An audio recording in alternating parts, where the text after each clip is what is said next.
Primeramente, mi nombre es Andrés Delgadillo, soy médico cirujano, egresé de la San Simón hace un par de años. Actualmente, bueno, he trabajado, para un poquito para que sepan de mí, he trabajado estos 2 años en el Sistema Municipal de Ambulancias de la alcaldía, y ya mucho antes incluso de ser médico, desde el año 2015, que yo me involucré con el mundo de la medicina prehospitalaria.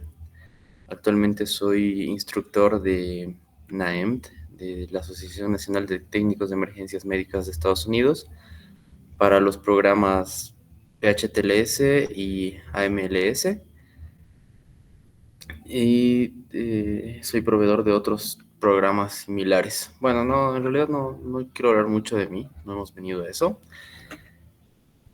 Y metámonos de lleno al tema. Solamente, tal vez lo que más rescataría de todo eso es que estoy metido en la atención prehospitalaria y la atención de emergencias desde hace 12 años, 13 años más o menos. Así que, y más que todo eso, soy un fanático de este curso que hoy día vamos a ver y de la prevención en general. Vamos a hablar del programa, que también este curso es parte del programa, Stop the Bleed. El Stop the Bleed es un curso que, pues, literal se traduce como control del sangrado o control de hemorragias, que tiene varios avales, varias escuelas que están enfocadas en hacerlo conocer a la mayor cantidad de personas posible, y eso lo vamos a entender el por qué en las diapositivas.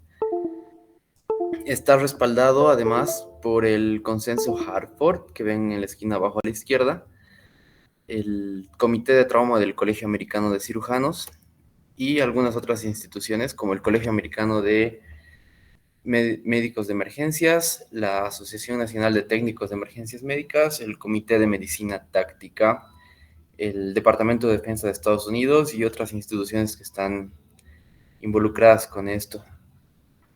Les voy a pedir una disculpa, justo al lado de mi casa hay una fiesta ahorita. No creo que logre sea tan fuerte como para que llegue a ser molestoso, pero sí, si en algún momento llegaría a ser incómodo, igual me lo hacen saber, por favor, y vamos a ver la manera de solucionarlo.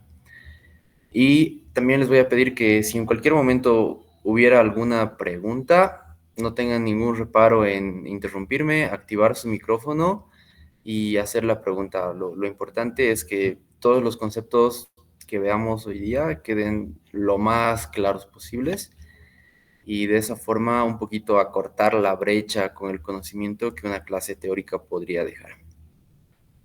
Bien, estábamos hablando del comité del curso, en realidad, de cómo se ha creado. Hace muchos años, el año 2012, en Estados Unidos, hubo un incidente no sé si han escuchado tal vez el caso de de la escuela Cindy Hook de Connecticut, en California, si no me equivoco, en el que un estudiante de este colegio ha perpetrado un incidente, un tiroteo en realidad. Y este tiroteo ha sido, puede que sea algo relativamente común en, en las noticias que escuchamos de Estados Unidos, pero ha tenido una connotación bien triste y ha levantado la atención, ha llamado la atención de las autoridades en su momento, y ha llevado a que se llegue a la capacitación que tenemos hoy en día del PH, del control de hemorragias. En este caso, en este incidente, este perpetrador ha interrumpido un colegio, ha hecho un tiroteo eh, a diestra y siniestra, es decir, no tenía un objetivo o una persona a la que quería matar, sino que quería matar a la mayor cantidad de personas. Y esto es algo que tienen en común este tipo de incidentes, los incidentes de tirador activo en Estados Unidos. En este incidente particularmente ha habido una gran cantidad de niños que han perdido la vida. Y imagínense, ustedes son estudiantes de medicina en su gran mayoría, tengo entendido. Podemos tener tal vez algún médico en la sala o estudiantes ya de los últimos años. Imagínense que ustedes están en su turno en el hospital o en el internado, en la residencia, lo que quieran, y un día de semana, un miércoles, un jueves, se enteran que cerca de su hospital o de su trabajo ha habido este incidente y a las pocas horas tienen algo de 30 personas fallecidas, de las cuales alrededor de 12 son niños de primaria. Entonces, ha sido algo bastante fuerte en su momento. Y han dicho en Estados Unidos, tenemos que hacer algo al respecto. Y se han reunido Departamento de Defensa, se han reunido cuerpos de bomberos, sistemas de emergencia médica, hospitales, policía, comité de medicina táctica, comité de trauma del Colegio Americano de Cirujanos, el Colegio Americano de Médicos de Emergencia, y han dicho tenemos que hacer algo. Y de esa forma ha nacido el consenso Hartford, que es el que vieron en la esquina inferior izquierda en esta diapositiva. El consenso Hartford, que es una reunión que incluye varias instituciones, como les he mencionado, incluyendo niveles muy altos de gobierno, como es el Ministerio de Defensa de Estados Unidos, y incluso la Casa Blanca, y han dicho, tenemos que hacer algo. La gente muere en este tipo de situaciones y en otro tipo de situaciones de bombas, atentados, violencia en general. Han analizado muchos estudios y han visto que la principal causa de muerte en casos de trauma es la hemorragia.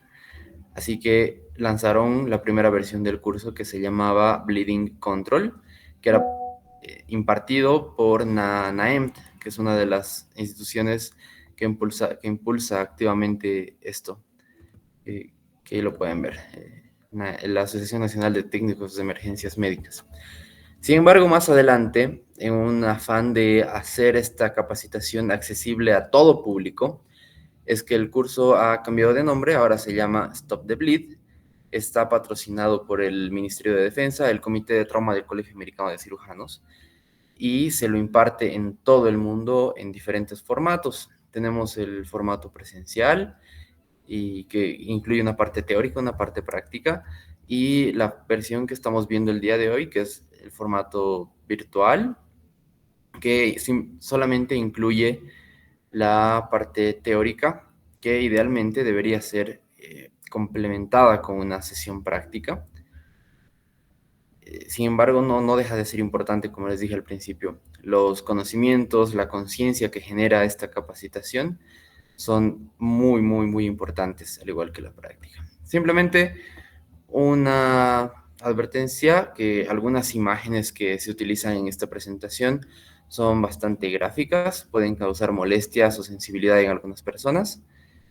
Si es que este fuera el caso, les recomendamos abandonar la sesión sin ningún problema, ya que vamos a tener algunas imágenes de lesiones bastante importantes. Bien, hablábamos del consenso Hartford y en esta reunión se han dado cuenta que la mayoría de las personas que morían en este tipo de incidentes como de tirador activo o de heridos en masa, morían por una hemorragia. Y esta es una de las premisas que maneja este curso. La causa número 1 de una muerte prevenible luego de una lesión es la hemorragia. Le sigue la obstrucción de vía aérea, le sigue el trauma a la cabeza, trauma de tórax, etc. Pero esta capacitación se centra netamente en las hemorragias. ¿Dónde podemos encontrarnos hemorragias? ¿Dónde puede ser útil este entrenamiento? Respuesta corta, en todos lados. Si bien en nuestro país, a Dios gracias, no tenemos este tipo de incidentes que son relativamente comunes en países como Estados Unidos, el tema de atentados, el tema de tirador activo, explosiones y demás. no estamos exentos en nuestro medio. En nuestras fuentes laborales, en nuestro desplazamiento diario de nuestras casas a nuestro trabajo, tenemos el riesgo de sufrir un accidente de tránsito. No estamos exentos a desastres ambientales como deslizamientos, terremotos, etcétera. En nuestras fuentes laborales, no estamos exentos de exponernos a algún incidente, alguna maquinaria, algún objeto afilado que pueda causar lesiones. En espacios públicos en general estamos rodeados por cosas que nos pueden producir daño todo el tiempo.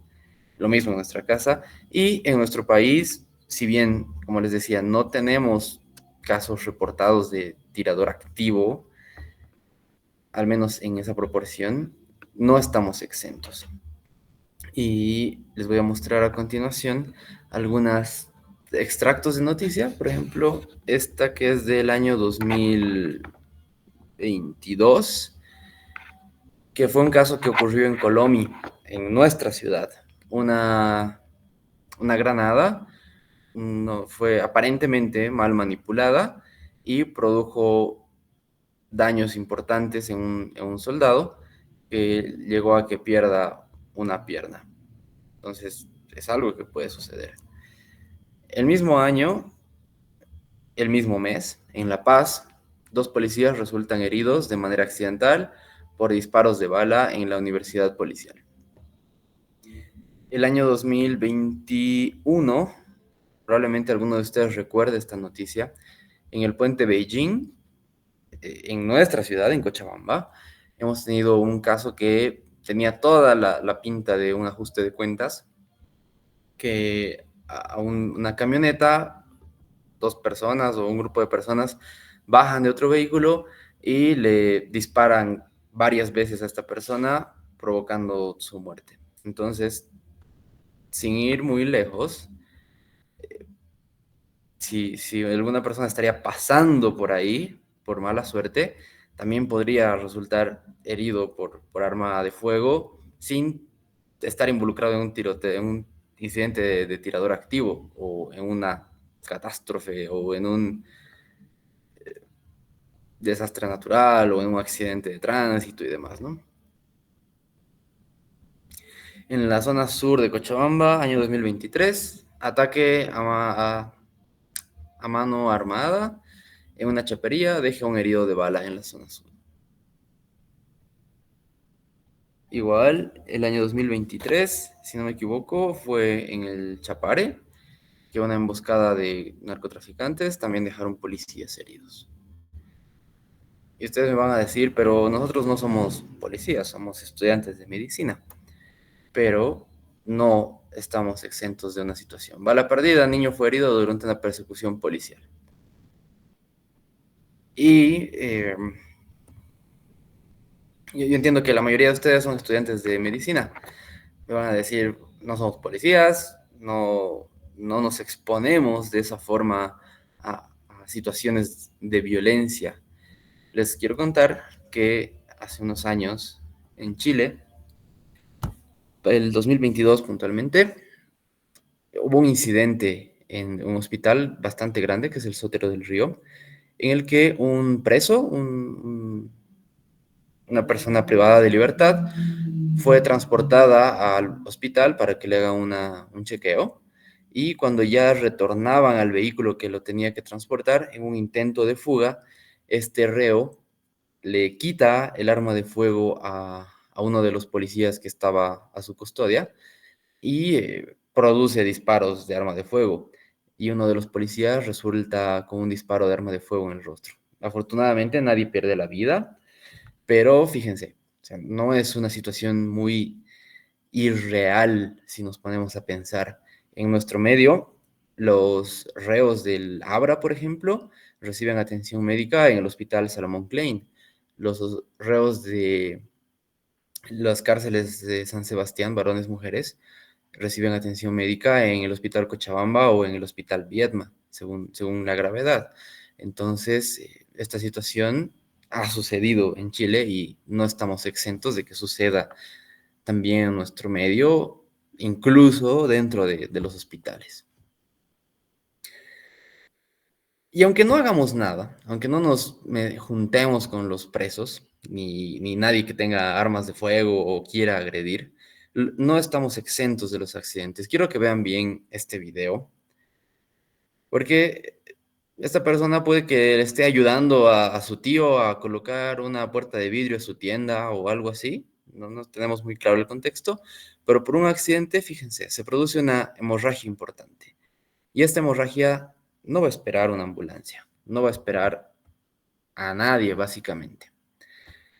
Ya pueden, si gustan, pueden activar los micrófonos o tal vez prefieren en el chat.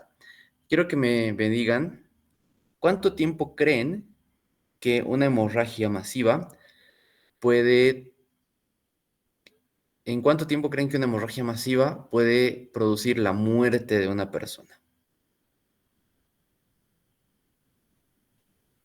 Pueden Cinco mandar minutos. 5 minutos, 10 minutos, 2 minutos, 4 minutos, 1 minuto, 2 minutos, 1 hora, 10 minutos. Bien, esas son las respuestas que solemos recibir. Normalmente cuando hacemos esta pregunta, 30 minutos, dicen algunos 6 minutos. Una hemorragia de un vaso importante puede producir la muerte de la persona en un tiempo aproximado de 3 a 5 minutos. Una arteria, una vena de gran calibre puede vaciar, si quieren ser un poquito más, un término más coloquial, la sangre de la persona en un tiempo así de corto, 3 a 5 minutos. Y en los mejores servicios de emergencias médicas, se ha estimado que una ambulancia puede llegar hasta la escena en 5 a 7 minutos, dependiendo la distancia, la hora del día, etcétera, ¿no? En los mejores sistemas de emergencia.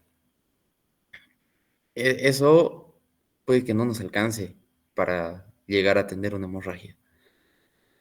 En nuestro medio es un poquito más largo el tiempo que tenemos que esperar, aunque en los lugares que yo he trabajado y que actualmente me desempeño, podemos en algún caso llegar a tener ese tiempo de respuesta que es, siempre tratamos de estar lo más rápido posible, mm, por situaciones ajenas muchas veces a nuestra responsabilidad. La ambulancia va a tardar más, ¿sí?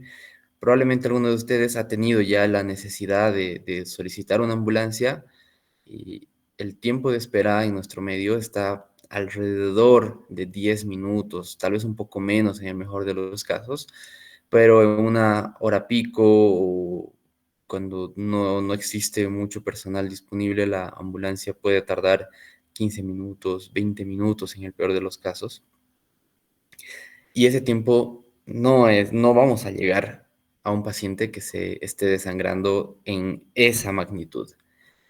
Mucho menos en ese tiempo el paciente va a llegar a una sala de emergencia y mucho menos aún va a llegar a, a un quirófano, donde tal vez le podrían dar una solución de agarrar la vena, hacer una hemostasia más precisa, pero no vamos a llegar. La realidad es que no vamos a llegar. ¿Quiénes pueden actuar en ese tiempo de 3 a 5 minutos? Dos personas. Uno, y bien importante, la misma persona, es decir, el mismo herido, y otro, quienes lo acompañan o quienes lo rodean, lo que nosotros llamamos legos. Lego es personal no entrenado, digamos, o no dedicado a la atención de emergencias, personas que son civiles, que no son primeros respondedores, no están en la obligación, si quieren, de brindar atención. Es una persona común y corriente que va por la calle. A ese grupo de personas les llamamos legos. Entonces, este entrenamiento en gran parte está orientado para legos, es decir, para la gente que vive su vida diariamente sin esperar que algo le vaya a suceder o sin esperar que tenga que en algún momento atender una emergencia, como si es el caso de bomberos, paramédicos, médicos, etcétera, ¿no? Entonces, el mismo herido Y los legos que tiene cerca son quienes van a determinar el destino de este paciente. Si hacen algo al respecto, este paciente va a sobrevivir. Pero si nadie hace nada, este paciente muy probablemente va a llegar a fallecer. Bien, es por esto que la importancia del curso Stop the Bleed y esta capacitación se ha empezado a dar, como les decía, en muchos lugares. En Estados Unidos se la realiza en prácticamente todas las universidades, en las carreras del área de la salud, sobre todo medicina, fisioterapia, farmacología y demás. Se la realiza también en niños, obviamente con una denotación más didáctica. Se la realiza en colegios. Incluso en muchos colegios en Estados Unidos se agrega la formación para qué hacer en caso de un tirador activo, ¿no? Se la realiza también en asilos o con personas de edad muy avanzada. Entonces practican el control de la hemorragia con el uso de torniquetes y demás, ¿no? En nuestro medio, en este esfuerzo, esta cruzada que estamos para el control de la hemorragia, hemos capacitado a personal de la alcaldía. Ellos son los médicos del Servicio Municipal de Ambulancias, que han recibido una capacitación en el control de hemorragias, uso de torniquetes y demás.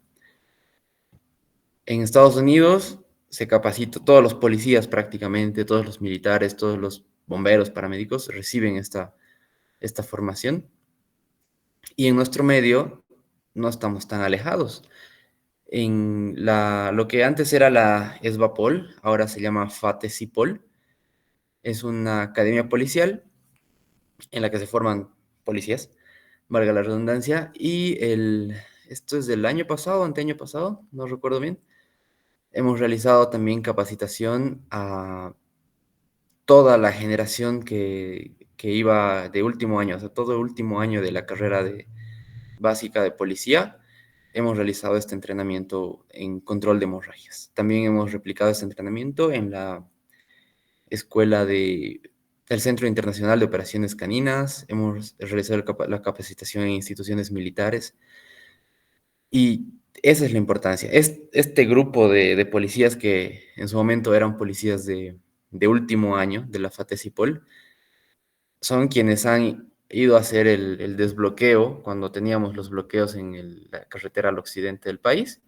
Y probablemente recuerden una imagen, ya no la agregué a las presentaciones, tal vez lo haga más adelante, de un policía que tuvo un incidente con una dinamita y tenía una lesión, no recuerdo si en la pierna o en la mano, pero se ve ahí en la imagen como estos policías que han sido entrenados en control de hemorragias han llegado a utilizar un torniquete para controlar la hemorragia de uno de sus camaradas en una situación de violencia como ha sido el desbloqueo de las carreteras en aquel momento. Creo que con esto está por demás clara la importancia de esta capacitación. La capacitación, la formación en control de hemorragias. Y ya dejando un poquito de lado todo el tema de conciencia, de por qué, de quién, de cuándo, de cómo, vamos a meternos ya a la parte que nos importa, que es la parte de capacitación. ¿Qué quiero lograr? Dos cosas básicamente. Identificar la hemorragia que pone en riesgo la vida del paciente o de la persona y detener el sangrado. Entonces, reconocer y hacer algo al respecto. En los banners, en las propagandas que hay del Stop the Bleed, manejan una de las frases que manejan es, si ves algo, haz algo. If you see something, do something. Y es gran parte de la filosofía del programa Stop the Bleed. ¿Cómo lo vamos a hacer? Antes de hacer incluso cualquier cosa, es importante recalcar la seguridad personal. Su seguridad es su primera prioridad. Si usted está lastimado, para empezar, nadie quiere estar lastimado. Y para continuar, no podrá ayudar a nadie más. Ayude a otras personas solamente cuando sea seguro hacerlo. Si la situación cambia o se vuelve insegura, deténgase, deje de hacer lo que está haciendo, diríjase a un lugar seguro y si es que puede, llévese a la víctima con usted. Arrástrela, sáquela, siempre que esto no ponga en riesgo su situación. Eso está un poco más pensado, si se dan cuenta, para lo que les decía al inicio, las situaciones de tirador activo, pero se puede aplicar a cualquier situación. Si nos encontramos en un accidente de tránsito, por ejemplo, y hemos decidido brindar atención al paciente, esta atención va a estar limitada por nuestra propia seguridad, no por muy buen samaritano, por muy buena persona, por muy altruista que quiera ser, voy a exponerme a esto. Y lamentablemente, como les digo, llevo más de 12 años trabajando en atención prehospitalaria. Es bien común encontrarnos con personas con muchas ganas de ayudar en la calle, pero que lamentablemente tenemos que ponerles un alto. Muchas veces ante la situación podemos llegar a ser un poco rudos y elevar un poco el tono de voz cuando estamos en la calle y viene alguien y nos dice, soy doctor. Y viene así con las manos desnudas, sin guantes ni ningún tipo de protección. Y eso puede ser una situación que involucre mucha sangre, fluidos corporales, combustibles, ácido de las baterías, etcétera. Y soy doctor y quiero ayudar, voy a ayudar. Y más de una vez, no saben cuántas veces a mí me ha tocado decirles, aléjese de aquí, doctor. No voy a permitir que se exponga, digamos, a esto si no está con la protección adecuada. A veces se enojan, pero bueno, tampoco vamos a tener pacientes para llevarnos bien con los que están ahí. Eh, Bien, continuando con el tema de seguridad, la diapositiva nos dice, su seguridad es su primera prioridad. Si puede, póngase guantes. Ojalá tengamos, van a ser médicos muchos de ustedes, van a tener la capacitación para hacer algo al respecto en caso de un incidente que puedan encontrarse por la calle. Así que es una muy buena maña siempre, siempre, siempre tener un par de guantes de látex, de nitrilo con ustedes. Ocupan nada de espacio, pesan nada y les van a dar, es lo mínimo que podríamos utilizar, que deberíamos utilizar para realizar una atención. Si es que se mancha con sangre, asegúrese de limpiar lo más rápido posible cualquier parte sucia del cuerpo de su cuerpo que ha tocado sangre.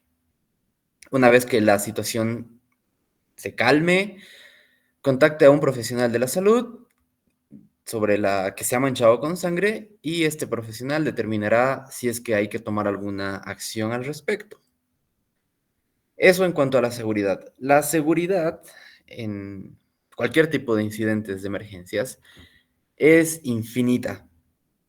Podemos hablar horas y días solamente de seguridad, incluso hay posgrados de seguridad laboral, seguridad en el lugar de trabajo, en las emergencias. Es mucho, mucho lo que se puede hablar de seguridad. Y las situaciones riesgosas son infinitas, son tantas como la imaginación pueda determinar. Y muchas veces son impredecibles también. Hay un caso muy triste reportado en Estados Unidos en el que dos paramédicos estaban ingresando a una casa con tan mala suerte de que en esa casa, en el techo, se había acumulado nieve y justo cuando estaba entrando el paramédico a la casa, un bloque de nieve cayó sobre el paramédico y lo mató. Entonces, son infinitas las situaciones que pueden poner en riesgo nuestra vida, nuestra integridad en las emergencias. Y siempre tenemos que estar alertas para saber cuándo tenemos que hacer lo que nos dice acá. Si la situación es, en cambio, se vuelve insegura, deténgase, diríjase a un lugar seguro y si es que puede, llévese a alguien con usted. Las situaciones que ponen en riesgo nuestra vida, nuestra integridad, son infinitas, como les digo. Ok, veamos ahora el ABC del control de la hemorragia. ABC 1, 2, 3, 2, re, mi, 3 pasos para que sea lo más fácil de comprender posible. 1, alertar al SEM, al Servicio o Sistema de Emergencias Médicas. Si nos encontramos con una emergencia en nuestra vida cotidiana, voy a ver cuánto tardan en responder, porque los que se tardan más seguro es que van a ir a preguntar a ChatGPT o van a buscar en Google. ¿A qué número llaman si tienen una emergencia médica o si se encuentran con una emergencia médica? En el chat. 110, 611. Salet Vivian, 611. Si nos puedes, ¿de dónde es ese número? Si nos puedes informar. No sabría exactamente, pero en una clase que tomé en soporte básico de vida, Ujú. nos comentaron que era uno de los, de los números de emergencia que se podría llamar. Ya, está bien. 132. Carlos Monroy, 162. Muy bien.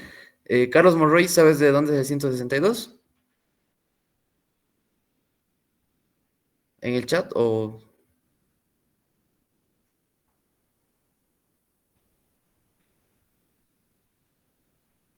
Red Municipal de Ambulancias? Perfecto. Justamente es ahí donde trabajé por unos añitos, en la Red Municipal de Ambulancias. Bien. eh, hay la idea, pero creo que no está clara. Hace bastantes años, ya, como 12 años, en Bolivia está centralizado el número de emergencias de la policía al 911, 911. Cualquier incidente que requiera presencia de policía, desde accidentes de tránsito, robos, todo lo que involucre o requiera presencia policial, incluido bomberos de la policía y las ambulancias de bomberos de la policía, está centralizado al 911. Otras opciones de números que tenemos de emergencia son, como alguien mencionaba, 123 del SAR Bolivia, que es un servicio voluntario de emergencias también, que tiene servicios de ambulancia, el cuerpo de bomberos y sistema de búsqueda y rescate. Y como también alguien lo puso en el chat, Carlos Monroy, el 162 es la red municipal de ambulancias de la alcaldía. Entonces, es importante, no les voy a reñir, pero quiero que ustedes mismos hagan conciencia si es que en este momento pasara una emergencia médica donde se encuentren, ustedes tendrían la capacidad de llamar con total seguridad a un número, sabiendo que ese número es el número correcto para solicitar una ambulancia, un carro bombero o personal policial.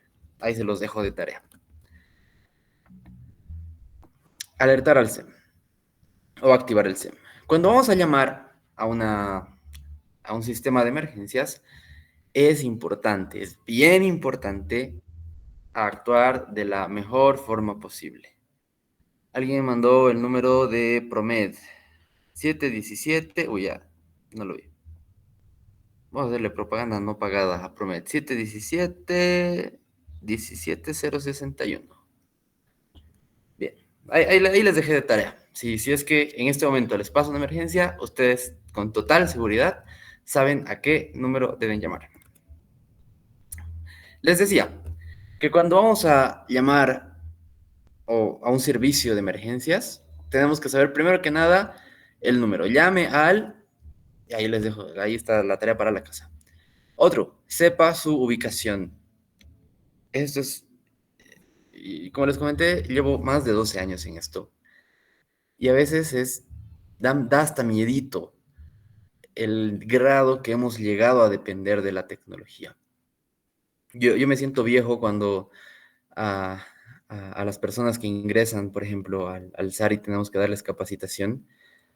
Yo me siento viejo cuando les cuento que en los primeros años que yo estuve ya en el SAR, no existían los smartphones, no existían. Todos teníamos los celulares chiquititos que solo llamaban y mandaban mensajes, SMS.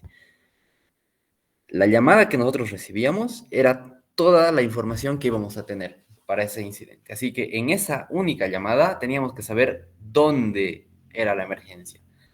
Y si era un lugar un poquito más difícil de llegar, teníamos en la estación un mapa en la pared de papel con todas las calles de la ciudad y teníamos que buscar en el mapa de papel la ubicación. Ahora es tan fácil decir, le voy a dar un número de WhatsApp y me va a mandar su ubicación, pero no es correcto. Llegamos a un nivel peligroso de depender de la tecnología. Además, se nos enseña también que como es muy fácil para el primer respondedor pedir una ubicación por WhatsApp, pero viendo desde el otro lado, desde el lado de los legos, el pedir que nos manden una ubicación por WhatsApp conlleva varios puntos que los pasamos por alto. Primero, necesitamos un celular. Necesitamos que ese celular tenga batería. Necesitamos que ese celular tenga datos. Necesitamos que ese celular esté con el GPS activado. Necesitamos desbloquear el celular, entrar a WhatsApp, entrar, seleccionar, enviar ubicación que no sea en tiempo real, yo qué sé, y necesitamos asegurarnos de que esa ubicación que estamos mandando sea la ubicación correcta, porque puede pasar de que si mandas muy rápido, mandes la anterior ubicación en la que te encontrabas. De por sí ya son varios pasos. A eso ustedes agréguenle poca visibilidad, agréguenle estrés, agréguenle gritos de gente, agréguenle que probablemente tengan las manos con sangre. Entonces, no es tan fácil y no podemos confiarnos enteramente de que la persona que está en la calle o de que nosotros en una situación de emergencia vamos a poder mandar nuestra ubicación por WhatsApp, que lo hacemos todos los días, lo hacemos todo el tiempo, pero en una situación así, hasta se nos va a caer el celular de las manos, se golpea en el piso, se apagó, no sé si se arruinó, y hasta ahí llegamos. Entonces, sepan su ubicación. Y no solo sepan su ubicación, sino sepan dar las indicaciones para que un servicio de emergencias pueda llegar a este lugar. Si yo les digo Blanco Galindo y Beijing, sé dónde es, pero sigue siendo un lugar bien grande. Si les digo Blanco Galindo, Juan Pablo II, probablemente todos ustedes puedan llegar hasta esa ubicación. Pero si les digo Geranios y calle 10, probablemente alguno me diga, debe ser en la circunvalación o por ahí arriba, porque ahí le ponen nombres de plantas a las calles. Pero exactamente tal vez no sé dónde es. Ahora, si yo les digo Geranios y calle 10, de ese mapa te subes 3 cuadras hacia el norte o hacia el cerro y luego vas media cuadra o una cuadra a la derecha, por decir algo. Entonces es importante que sepamos nuestra ubicación y sepamos dar las indicaciones lo más precisamente posible para que un servicio de emergencias pueda llegar al lugar. Al menos acercarse al lugar. Y si ya más adelante podemos mandar la ubicación con más calma por WhatsApp, ya les daría más precisión. Pero por lo menos las referencias para que la ambulancia se acerque al lugar, tenemos que tenerlas. Y siga las instrucciones del operador. Puede que les dé instrucciones para hacer algún procedimiento en lo que llega la ambulancia. Vámonos a la B. Buscar la hemorragia. Hay que buscar la fuente del sangrado. ¿Cómo vamos a saber si una hemorragia es masiva? Este curso está diseñado para que hagamos un manejo de las hemorragias masivas, de las hemorragias exsanguinantes, como a algunos les gusta decir también. Tenemos una hemorragia continua, una hemorragia profusa, una hemorragia con gran cantidad de sangre. Lo que se enseña, se los voy a repetir tal cual está en las guías, una lata, el curso es americano, así que me dicen una lata de soda, una lata de gaseosa. Aquí no tomamos mucha gaseosa en lata, pero lo que sí tomamos en lata es, o todos conocemos al menos, es la cerveza. Una lata común y corriente de cerveza, córtenla a la mitad. Imaginen que ese recipiente está lleno de sangre. Si yo calculo que la persona ha perdido el equivalente a media lata de cerveza de sangre, ya se considera una hemorragia masiva. Puedo tener otros indicadores de que se trata de una hemorragia masiva, como les decía, una hemorragia continua, una hemorragia profusa, la acumulación de sangre en el suelo también es un indicador de hemorragia importante. Un paciente que tiene una hemorragia acompañado de pérdida de conciencia también es un indicador de hemorragia masiva porque quiere decir que esa hemorragia, esa pérdida de sangre ya está llegando a alterar el nivel de conciencia. Un punto importante, hay que tener en cuenta la acumulación de sangre. No es lo mismo la acumulación de sangre que se pueda producir en un piso de cerámica, por ejemplo, como, no sé, una piscina tal vez, en un baño, que la acumulación de sangre que se puede producir en un césped, en el pasto o en una cama de un paciente. ¿Sí? Esas situaciones, esas superficies pueden ocultar grandes volúmenes de sangre, así que ahí tengo que tener un alto índice de sospecha de que la hemorragia puede ser más importante de lo que inicialmente piense. Otra cosa que me puede ocultar las hemorragias profusas son la ropa. Ahorita vamos a ver eso. Puede haber también múltiples lugares por donde la víctima esté sangrando. Si hay algo que ha producido un corte en una extremidad, puede que otras extremidades, otras partes del cuerpo también hayas recibido lesiones. La ropa puede esconder el sangrado, que pone en riesgo la vida. Chamarras de pluma, chamarras de cuero, chompas muy abultadas, pueden fácilmente acumular grandes cantidades de sangre. Así que ropa abultada, tengo que tener igual un alto índice de sospecha de que el paciente ha podido perder una cantidad importante de sangre. Bien, entonces tengo que saber dónde es la hemorragia. Puede ser que sea en brazos y piernas, voy a tener una conducta.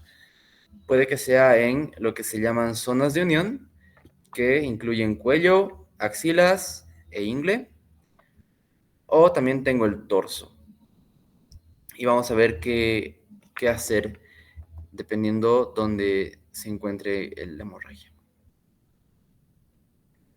Entonces, lo más común también es en orden de frecuencia. Lo más común es que esté en las extremidades, seguido de zonas de unión, y en tercer lugar tenemos también el cuerpo. Lo bueno, si se puede decir, del torso es que la hemorragia no, por lo general no es tan profusa como sí podría llegar a ser en zonas de unión en las extremidades. Sin embargo, en el torso, es decir, tórax, abdomen, pelvis, las preocupaciones que yo puedo tener pueden ser otras. La lesión penetrante de tórax tiene su manejo específico, la lesión penetrante de abdomen, pelvis, lo mismo. Y también puedo tener el riesgo de hemorragia interna. En todo caso, es otro mundo las lesiones de tórax, abdomen y demás, ¿no? Y C, el ABC de la hemorragia, compresión o presión. Aquí ya es donde controlamos la hemorragia. El primer paso es bien importante, compresión directa. ¿Qué es la compresión directa? Aplicar presión directa sobre la herida. Fin, no hay mucha ciencia. Algunas consideraciones que tengo que tener. Enfocarse en la ubicación del sangrado, o sea, asegurarme de que la presión la esté realizando justo encima del lugar de sangrado. Usar solamente la gasa o apósitos suficientes para cubrir la lesión. Si la presión detiene el sangrado, que la mayor parte de los casos, el sangrado va a ser controlado con la presión directa, debo mantener la presión hasta que la ayuda llegue, la ambulancia llegue o alguien más capacitado llegue, o si es que no, si es que tengo periodos prolongados de espera, por lo menos debería mantener la presión por 10 minutos. Si ya tendría un botiquín disponible, puedo complementar la presión directa con un vendaje compresivo. Les voy a mostrar ahorita un video. Está acá, que es una demostración de la presión directa. Identifico el lugar de sangrado. Si no tengo un apósito, puedo agarrar una polera, como es el caso. Coloco solo lo suficiente encima de la herida y adopto esa posición para hacer presión. Hay que hacer una presión importante para detener el sangrado. Y continúo haciendo presión hasta que la ayuda llegue. Si se fijan en los últimos segundos del video, la persona deja de hacer presión. Es porque es un video demostrativo. Yo debería hacer presión hasta que la ayuda llegue. Vamos a hablar ahorita un poquito del taponamiento. o el packing, que es el término que se utiliza en inglés. Para las heridas grandes o más profundas, la presión superficial puede no ser suficiente. Fíjense acá, en la imagen de abajo, yo tengo una herida que si yo le hago compresión, como hemos visto en el anterior video, al estar el sangrado aquí abajo, tal vez, no voy a estar haciendo presión en el sitio que me interesa hacer presión. Entonces, en este caso, el procedimiento, el taponamiento o empaquetamiento o packing de heridas, indica que hay que introducir la gasa o la tela más limpia que yo pueda conseguir hasta el fondo de la herida para conseguir hacer presión en el punto, en el sitio de sangrado. Si la hemorragia proviene de una herida profunda, empaquete la herida con suficiente gasa hasta que el sangrado se detenga. Una vez que hago el empaquetamiento, igual que en el anterior video, recién voy a hacer la compresión. También tenemos un videito acá que les voy a mostrar.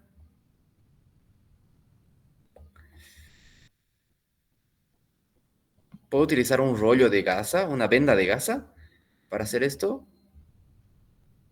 Básicamente lo que está utilizando es una venda de gasa, pero en vez de estar enrollada, está doblada en setas, ¿no? Entonces lo voy introduciendo a la herida.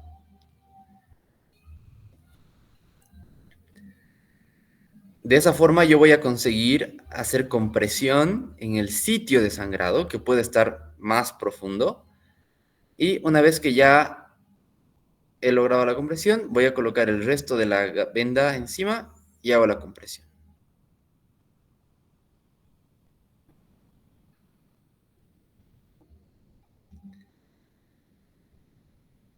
Bien. Hemos hablado de compresión y empaquetamiento. La mayor parte de los casos, la mayor parte de las hemorragias, con la compresión directa van a parar. Pero es bien importante porque si no para, al menos voy a disminuir la cantidad o la pérdida de sangre que voy a tener en este paciente, en esta persona. El empaquetamiento también es bien importante y se complementa también con la compresión al final del empaquetamiento. Hay algunas consideraciones. Compresión y empaquetamiento voy a poder realizarlo en piernas, brazos, es decir, extremidades, sí. En zonas de unión como cuello, axilas, ingle, sí. Pero en tórax no está indicado porque en tórax, abdomen, pelvis, yo tengo cavidades. Entonces existe la posibilidad de que esa lesión me comunique con la cavidad y yo pueda estar metiéndole gasas y en realidad estar aumentando el daño, ¿no? Así que en ese caso, en tórax y abdomen no se recomienda el empaquetamiento. Como les decía, en todo caso, las lesiones penetrantes de tórax, abdomen, pelvis, por lo general no son tan sangronas, o sea, la hemorragia puede que no sea tan importante, lo más probable es que no sea tan importante como para poner en riesgo la vida del paciente. Bien, vámonos a la siguiente técnica, que es el torniquete. El torniquete, que justo acá tengo uno, es un dispositivo bastante controversial, bastante controversial. Hay mucha ciencia detrás de un torniquete. Sin embargo, también hay mucha controversia. Si se usa, no se usa, está indicado, está contraindicado, que lo tienes que poner, que no, que está prohibido, que si lo colocas, lo tienes que aflojar cada 5 minutos. No, no es cada 5 minutos, es cada 10 minutos. No, yo he leído que hay que aflojarlo cada 20 minutos. No, yo he leído que dice cada 5. No, mi docente me ha dicho que ya no se utiliza torniquete. Y así, hasta donde quieran. Podemos hablar todo un día del el dilema y el debate de los torniquetes. ¿Qué nos dice la evidencia? La evidencia igual tiene un fondo oscuro.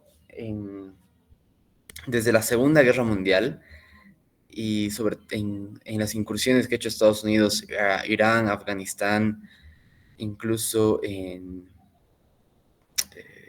no recuerdo la otra guerra. Irak, Afganistán... Bueno, no importa.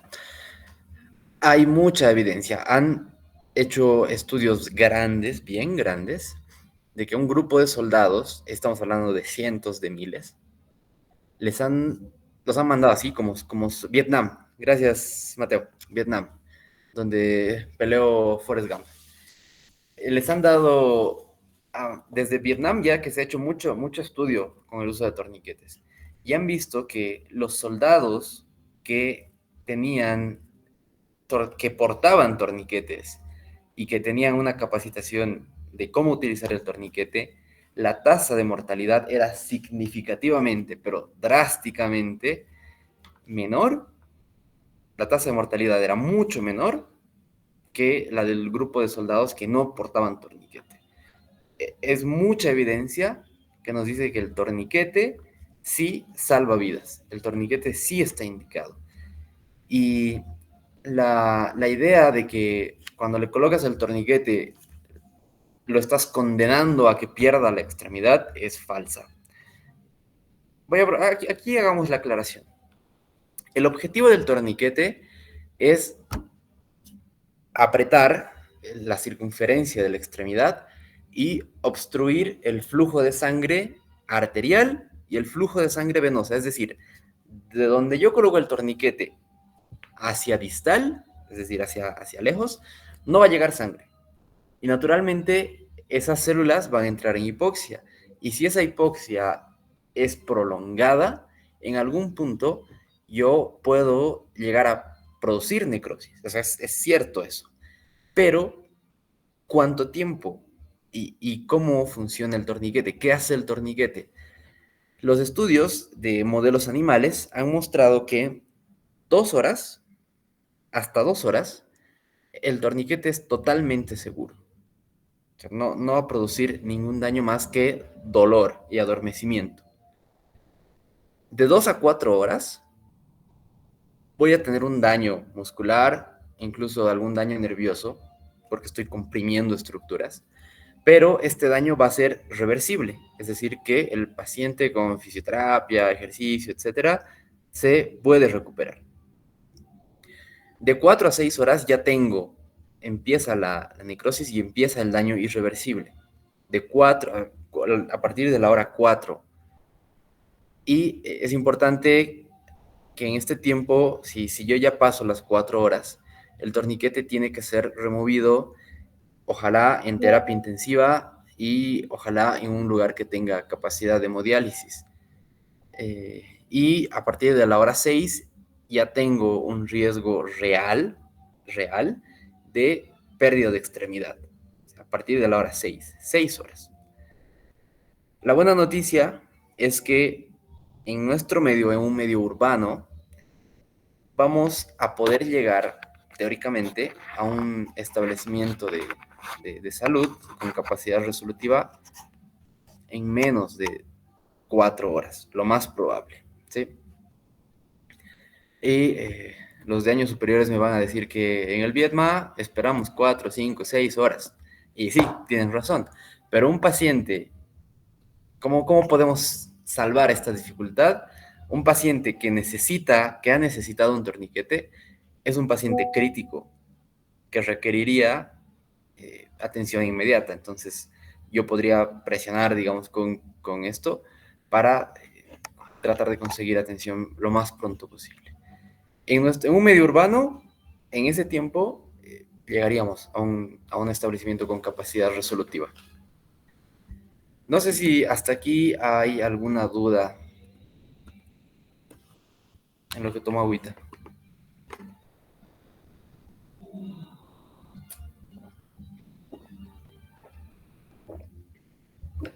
Bien. Como les decía, hay mucha evidencia detrás de los torniquetes. Actualmente, la indicación es que se utiliza. En muchos lugares que ya están más concientizados sobre el control de hemorragias, tienen, así como tienen desfibriladores en ambientes públicos, en lugares públicos, al ladito del desfibrilador tienen su kit de control de hemorragias, que incluye torniquetes, incluye gasas, incluye vendas y demás. Entonces sí está indicado el uso de torniquete. Bien, ¿dónde vamos a colocar el torniquete? Aplique el torniquete 2 o 3 pulgadas, que son 5 o 7 centímetros, arriba de la herida. Cuando decimos arriba, nos vamos a referir a proximal, es decir, más cerca al origen de la extremidad, más cerca del corazón, si quieren. No hay que colocar el torniquete sobre el codo ni sobre la rodilla. Tampoco hay que colocar el torniquete sobre los bolsillos o sobre ropa muy abultada. Y como nos dice acá, no remueva el torniquete. Ya que estamos hablando de un ambiente en el que vamos a llamar una ambulancia, la ambulancia se haría cargo, digamos, del paciente y llevaría al paciente hasta un centro de salud. Entonces, la indicación es no remover el torniquete. El torniquete se puede aplicar a otras personas o se lo puede aplicar usted mismo. Como les decía, este curso está pensado en gran parte a los incidentes de tirador activo, donde uno podría resultar herido y se debería entrenar también la capacitación para colocarse un torniquete a uno mismo. El torniquete se puede aplicar sobre la ropa, pero siempre que no sea ropa muy abultada. Un abrigo de piel, una chamarra de cuero, una chamarra de pluma, tal vez no sea la mejor idea colocar el torniquete encima de la ropa, pero si tengo una polera o una chompa delgada, no hay ningún problema. Los torniquetes duelen, los torniquetes producen mucho dolor. Justo esta mañana tuvimos una capacitación, la misma capacitación, pero teórico-práctica, con otro grupo y créanme que el torniquete duele. He tenido participantes de esta capacitación que son mamás y me han dicho que el torniquete duele incluso más que el parto. Así se los dejo.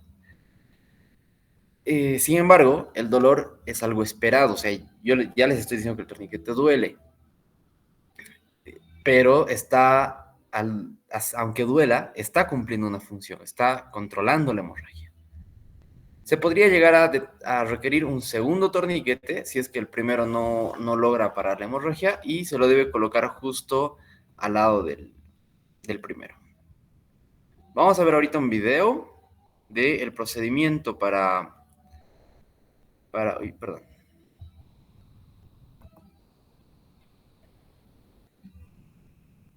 Bien, ahí está el uso del torniquete. Tiene una correa, que es la que está al lado derecho, una hebilla por donde está pasando la correa, y con un seguro de velcro que se pega a sí mismo. Y ese palito que ustedes ven es el molinete.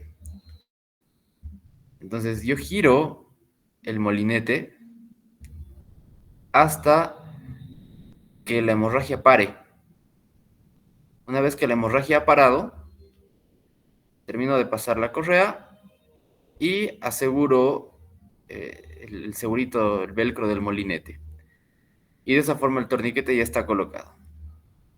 Además, todos los torniquetes homologados tienen un espacio para anotar la hora. Es importante ese dato de a qué hora se colocó el torniquete por los tiempos que les mencionaba hace rato. Existen varios tipos de torniquetes en el mercado. El más común es este de acá, que es el modelo CAT. Hay este modelo y hay varios similares que ya están homologados también. Hay otros que tienen la varilla metálica, hay otros que son un poquito más sofisticados como el SAM, este verde y este gris de aquí abajo tienen un sistema un poco diferente que utiliza un sistema de trinquetes parecido a los que se utilizan en los patines en línea.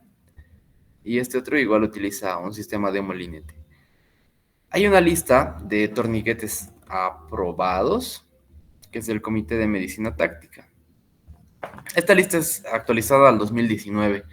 Esta lista a la fecha es mucho más grande. Hay muchas marcas, modelos de torniquetes que están aprobadas por el Comité de Medicina Táctica y deberíamos utilizar, la recomendación es utilizar torniquetes certificados. ¿Qué significa que un torniquete sea certificado? ¿Qué significa esa certificación? Que el torniquete está diseñado, me preguntan cuál nos recomienda, el que puedan conseguir. En nuestro medio podemos conseguir tal vez el CAT y hay otra marca que se llama Rhino Rescue que también se lo puede conseguir. Son un poco caros, eso sí, les digo, están alrededor de 200 bolivianos un torniquete. Ya les decía que hay una lista de torniquetes aprobados y certificados, homologados. ¿Qué quiere decir esto? ¿Qué te da, qué seguridad te da la certificación? Te dice dos cosas básicamente, que puede ser utilizado con una sola mano, es decir, está diseñado para utilizarse con una mano, porque puede que la otra mano sea la que necesite el torniquete. Y te dice que al al primer uso, es decir, cuando tú lo sacas de su bolsita, ese torniquete te va a producir una presión en la extremidad superior a la presión arterial. Y si yo supero la presión arterial, lógicamente voy a obstruir el flujo arterial. Por lo mismo, no se recomienda reutilizar un torniquete, porque el fabricante te garantiza el primer uso. El segundo uso ya no te lo garantiza. Entonces, y ya han visto todo lo que hemos hablado hace rato, el tema de las hemorragias, no por el tiempo, por la gravedad y por lo rápido que puede producir la muerte, no es como para que estemos haciendo la prueba a ver si funciona el torniquete. También existen torniquetes neumáticos. Y aquí, como un tip tal vez, no se recomienda, para nada se recomienda los torniquetes improvisados, es decir, que el trapito y el palito, que mi chalina, que la correa de mi mochila, que mi cinturón, no se recomienda. ¿Por qué? Porque lo más probable es que no consiga la presión que necesito y otro, que me va a tomar mucho tiempo hacerlo. Voy a necesitar sí o sí mis dos manos, así que hacer un torniquete improvisado con una mano, olvídense. Y que se me puede soltar, o sea, yo puedo colocarlo, tratar de amarrarlo por aquí, una vueltita, cinta adhesiva, yo qué sé, muevo al paciente y se suelto el torniquete. Entonces, no se recomiendan los torniquetes improvisados. Una opción, una opción interesante, que no se diría improvisado, pero se la podría decir un método de fortuna, es utilizar un tensiómetro como si fuera un torniquete. Un tensiómetro manual, lo coloco alrededor de la extremidad, obviamente del lugar de sangrado más próximo al corazón, y voy a insuflar el torniquete, igual que el torniquete homologado, hasta que pare la hemorragia. Es una opción. No es la ideal es tener un torniquete específico diseñado para, pero en nuestro medio lamentablemente no están ampliamente disponibles, así que llegaría a ser una opción válida utilizar este método de fortuna.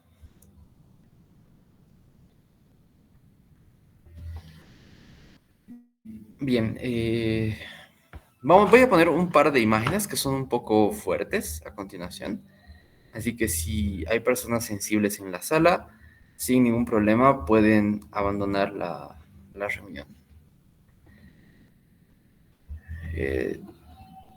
Este primer caso es un accidente que ocurrió en el puente de la Beijing. Y les decía que soy fanático de la prevención, así que espero que estas imágenes consigan su objetivo. Es una persona que estaba en su auto, que se volcó el auto la persona estaba sin cinturón, así que al volcarse el auto, la extremidad inferior salió por el quemacocos, el techo solar, y quedó atrapada la extremidad entre el techo del auto y el asfalto, si quieren. En esta extremidad, ¿cómo yo podría hacer un vendaje compresivo? ¿Cómo yo podría hacer una compresión directa o un vendaje? Difícil, pero la hemorragia está ahí. Entonces, en este caso, lo que hemos hecho ha sido directamente colocar un torniquete para controlar la hemorragia.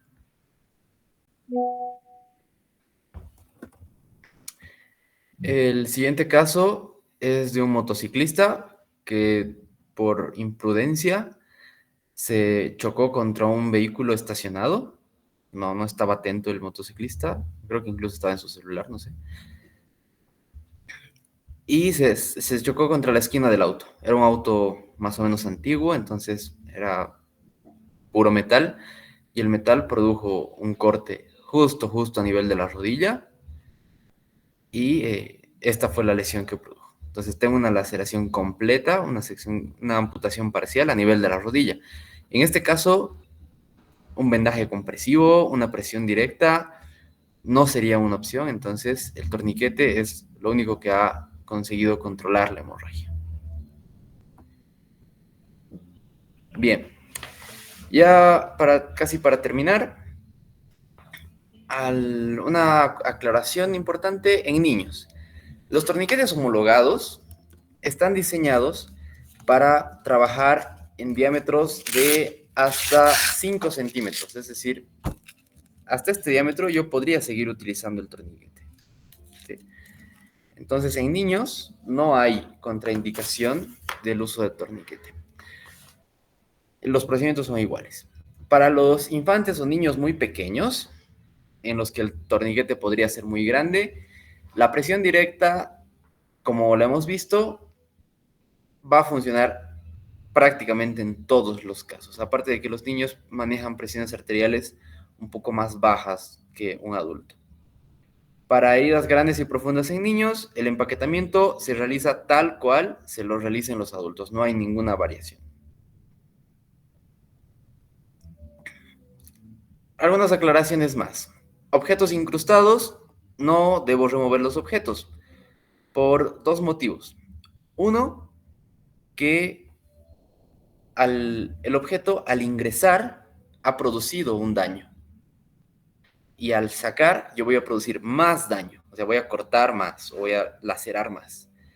Y el otro motivo es de que una vez que el objeto esté incrustado, los coágulos, que son los trombos que van a empezar a producir la hemostasia o a intentar producir la hemostasia, se van a formar sobre el objeto. Y si yo saco el objeto, me voy a sacar todos los coágulos que podrían de cierta forma estar haciendo una contención de la hemorragia, y voy a volver a tener la hemorragia. Torniquetes improvisados, ya les mencioné, no es lo recomendado. Los torniquetes improvisados son difíciles de hacer y de aplicar correctamente. Y si se los realiza mal, podrían incluso aumentar la hemorragia. Su utilidad no se ha comprobado científicamente, es decir, no hay estudios que demuestren que el uso de torniquetes improvisados sea mejor que no utilizar torniquete. Y por lo tanto, si al final decidimos hacerlo, no tendría que ser, como les dije, nuestra primera opción. En pérdida de extremidades, lo que les decía hace rato, ¿no? La pérdida de un brazo o de una pierna, vamos a ver dos cosas. Amputación, si tengo una hemorragia exsanguinante, voy a utilizar un torniquete. Pero la pregunta va más orientada a otra cosa.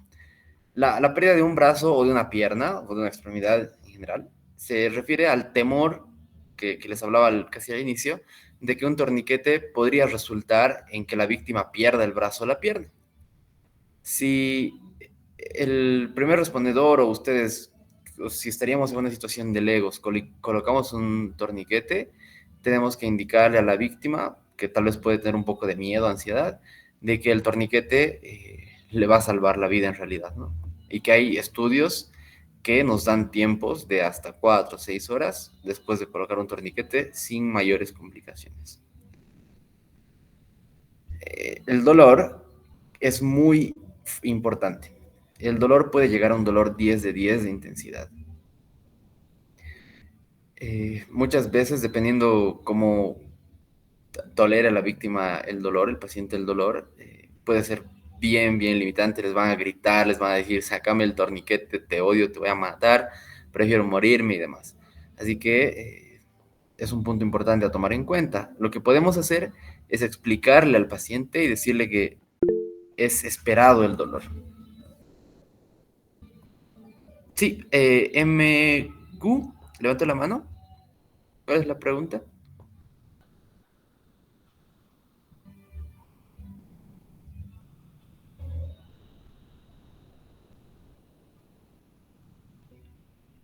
Ok, creo que se trata de un error.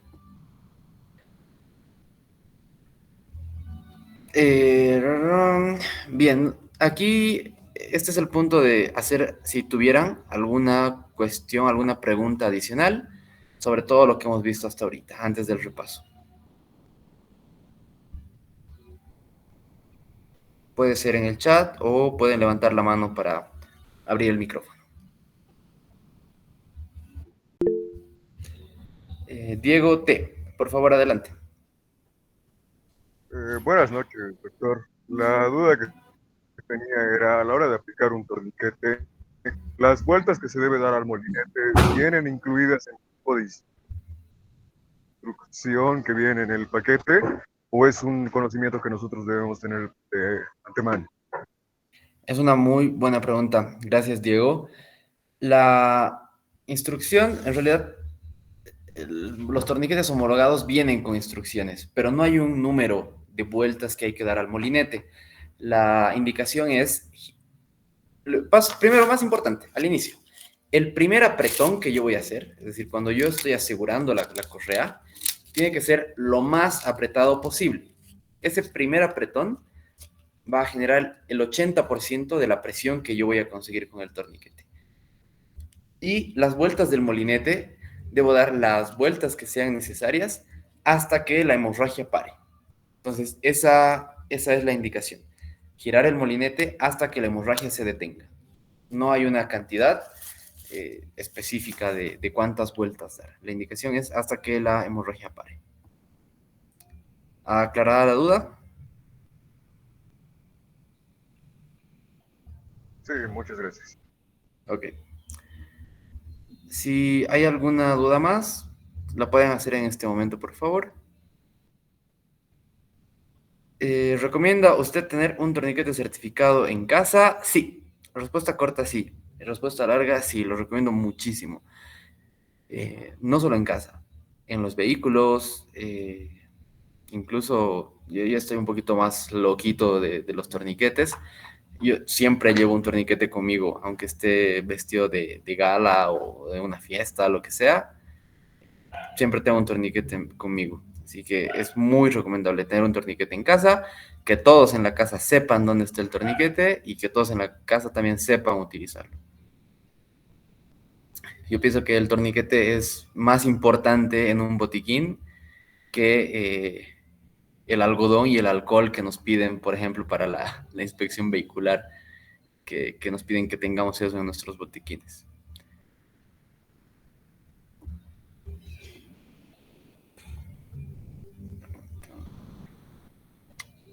¿Alguna duda más? Pueden hacerla en el chat o levantar la mano. Si no, nos vamos al resumen. Primero y antes que nada, seguridad personal. Equipo de protección personal, por lo menos guantes. Y siempre estar atento a los cambios que puedan surgir en la escena. Si pasa algo peligroso, paramos y nos vamos. El ABC, alertar al número de emergencias que ya les dejé de tarea. B, buscar el sitio de sangrado, localizar el sangrado y entender si es que la hemorragia es importante o no. Ya saben que media lata de cerveza en sangre ya se considera, a partir de ahí se considera una hemorragia importante. Una herida que te puedes realizar con un papel, digamos, o tal vez una herida pequeña que te hagas en la cocina, puede no ser una hemorragia catastrófica, ¿no? Pero si ya el sangrado no para o es profuso, como habíamos visto, ya es una hemorragia importante. Y comprimir o controlar la hemorragia con un torniquete o con un vendaje compresivo o con empaquetamiento. Y esperar a que llegue la ayuda. Más información sobre esta capacitación, sobre el programa Stop the Bleed, pueden encontrarlo en stopthebleed.org. Y una de las frases, de las premisas más fuertes que maneja esta capacitación es esta. La única cosa más trágica que una muerte es una muerte que pudo haberse prevenido. Con eso terminamos la exposición. Les agradezco por su tiempo, por su atención, por sus preguntas. Si es que hay alguna duda más, pueden hacerla en este momento. Y si no hay más dudas, quedo a sus órdenes. Mateo Mérida, levanto la mano. Adelante, por favor.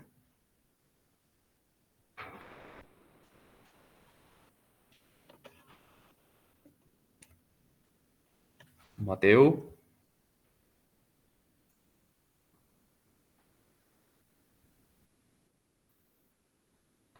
Aquí en Bolivia hay cursos sobre eso, sí. Les mostré algunas imágenes. Guardemos un segundito.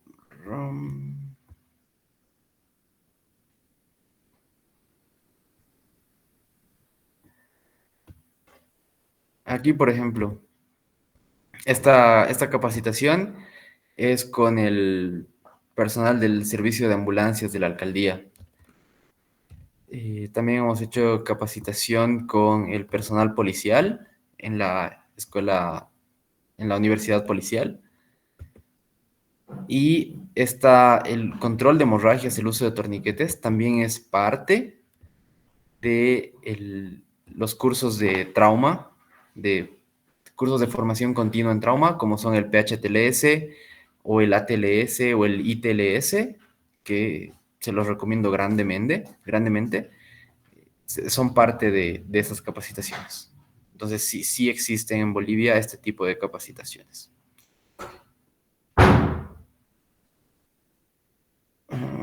¿Cómo se podría manejar una hemorragia en la cabeza? Bien, buena pregunta, Matías. En la cabeza, el empaquetamiento está no contraindicado así tácitamente, pero sí tendría que tener en consideración algunas cosas. Una lesión penetrante en cabeza podría comprometer cráneo, o sea, estructuras óseas, incluso llegar a la masa encefálica. Entonces, al hacer un empaquetamiento, yo podría llegar a empeorar la situación del paciente. Entonces, en cabeza, no tendría que ser mi primera opción un empaquetamiento. Obviamente, un torniquete tampoco va a ser una opción porque lo tendría que colocar en el cuello. Lo que sí puedo hacer en cabeza es una compresión directa.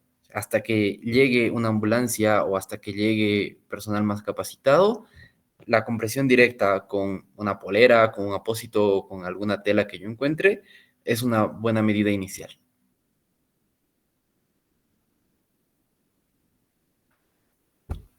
Eso, Matías. Anaí Rodríguez dice, ¿hay algún tipo de hemorragia que sea especial a la hora de tratar?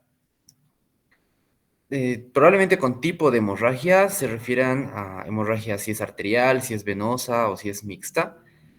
Eso es en teoría, o sea, el papel te dice si es arterial, es rojo rutilante, pulsátil, etcétera, ¿no? ¿Han visto las imágenes que les he puesto? Son un poquito fuertes. En la vida real, las hemorragias difícilmente vamos a poder determinar si es arterial o si es venosa o si es mixta, porque casi siempre son una mezcla de todo. Así que si la hemorragia es importante, las acciones son las que hemos aprendido hoy día. Si la hemorragia es menor, puedo hacer una compresión directa, una curita, un vendaje pequeño, etcétera. Pero si la hemorragia en cantidad ya supera la media lata de cerveza, como les dije, de referencia, tengo que actuar agresivamente con la hemorragia. Algunos autores te dicen, tienes que ser tan agresivo con la hemorragia como la hemorragia lo está haciendo con el paciente. No sé si te referías o te referías a otra cosa cuando dices tipo de hemorragia, Anaí.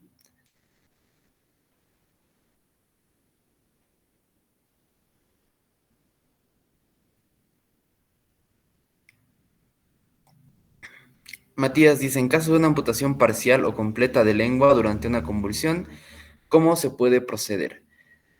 Bien, en el caso de las lesiones a la lengua de las convulsiones en general, lo que me preocuparía en un paciente que se muerde la lengua durante una convulsión no sería la hemorragia. No me preocuparía tanto en ese momento de controlar la hemorragia. Me preocuparía más de la vía aérea. Si yo a ese paciente con una hemorragia en la boca por la mordedura de la lengua lo dejo echado, por ejemplo, la sangre puede obstruirme la vía aérea y complicarme el caso. Entonces, lo único que yo haría en ese caso es colocar al paciente de costado para que la sangre por gravedad vaya saliendo de la boca y no vaya hacia las vías respiratorias.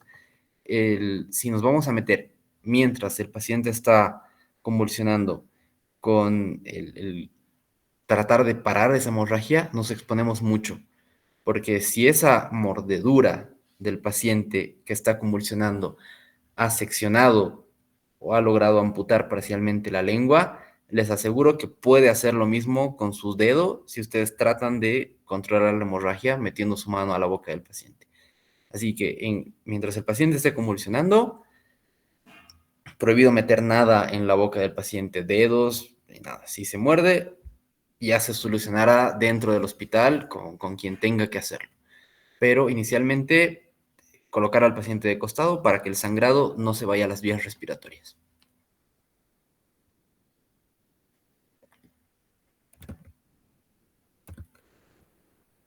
Bien.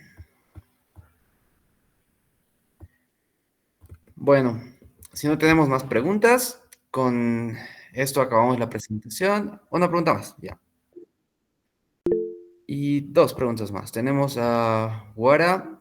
¿Cómo sabemos cuándo usar el taponamiento o compresión? ¿Cómo podemos saber si la profundidad, si es que la sangre nos quita la visibilidad? Bien, si nosotros hacemos la compresión directa, en casi todos los casos va a ser el primer paso, porque les dije, si la compresión directa no detiene el sangrado, al menos lo va a disminuir. Pero si yo hago compresión directa y sigue sangrando, si estoy en extremidades o estoy en zonas de unión, puedo considerar, en extremidades, tal vez consideraría más el torniquete. Si no tengo torniquete, podría intentar empaquetamiento. Y en zonas de unión, como cuello, axilas, ingle, podría considerar el empaquetamiento. En resumidas cuentas, si con la compresión directa no es suficiente, puedo considerar utilizar empaquetamiento o tal vez torniquetes si estarían en extremidades. Adri Vargas levantó la mano. Adelante, por favor. Buenas noches, doctor. En primer lugar, agradecerle por esta explicación que la verdad que yo he sido invitada. Y mi pregunta es la siguiente. Bueno, yo soy bastante joven, no estudio medicina, más sin embargo, me interesa el tema, ¿no?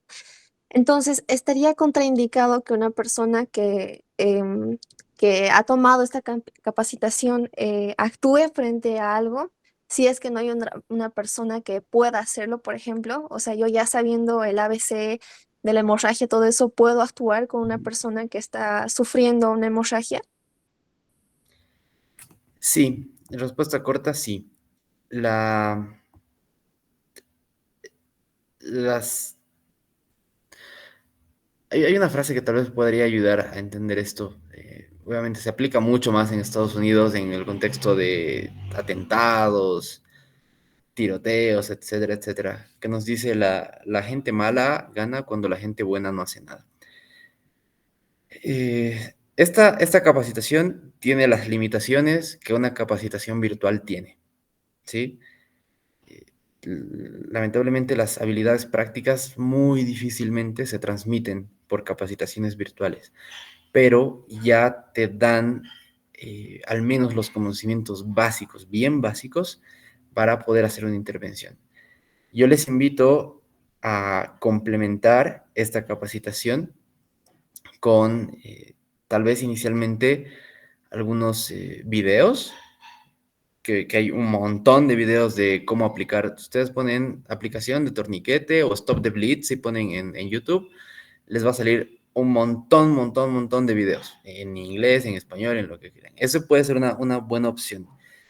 Y un poquito más complicado, pero no imposible, es buscar sitios o lugares que puedan ofrecer este entrenamiento. El SAR Bolivia, por ejemplo, donde yo pertenezco, tiene una cartera que se encarga de organizar capacitaciones externas, es decir, para personal fuera del SAR. Si ustedes se contactan con el SAR Bolivia, eh, las oficinas están en la Oblitas Villarroel, en Calacala, en el puente Calacala, pueden gestionar. Si no me equivoco, ahí en algunos meses vamos a tener capacitación, un curso abierto al que van a poder inscribirse, que ya va a incluir habilidades prácticas de primeros auxilios, uso de torniquetes, etcétera, etcétera. Así que sí y no. Les decía, la limitación es la que una capacitación teórica tiene, pero se puede complementar con tutoriales que se pueden encontrar en YouTube, que hay un montón, y con alguna capacitación complementaria que incluya habilidades prácticas. Y más bien, felicidades por el interés, a pesar de tal vez no ser del área de salud. Eso ya me habla muy bien de usted. Gracias. Ok. Si no hay más preguntas, con eso terminamos la exposición de hoy.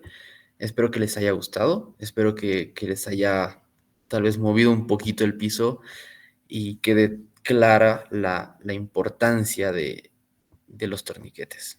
De que lo único más triste que una muerte es una muerte que se pudo haber evitado. Hay casos bien tristes. Me acuerdo bien que un caso que salió en las noticias que decía, la apuñalaron en la pierna y murió desangrada. Y yo decía, un torniquete, un pinche torniquete, un empaquetamiento, probablemente podía haber sido la diferencia en esa situación. Y así cuántas habrá. Les agradezco nuevamente por su tiempo. Agradezco la invitación de la hermandad. Y pues quedo a sus órdenes para cualquier consulta. Bueno, a punto de terminar la reunión, agradecemos el tiempo de todos los participantes de la misma, y al mismo tiempo que al doctor Andrés Delgadillo, por habernos colaborado con su conocimiento para salvar una que otra vida.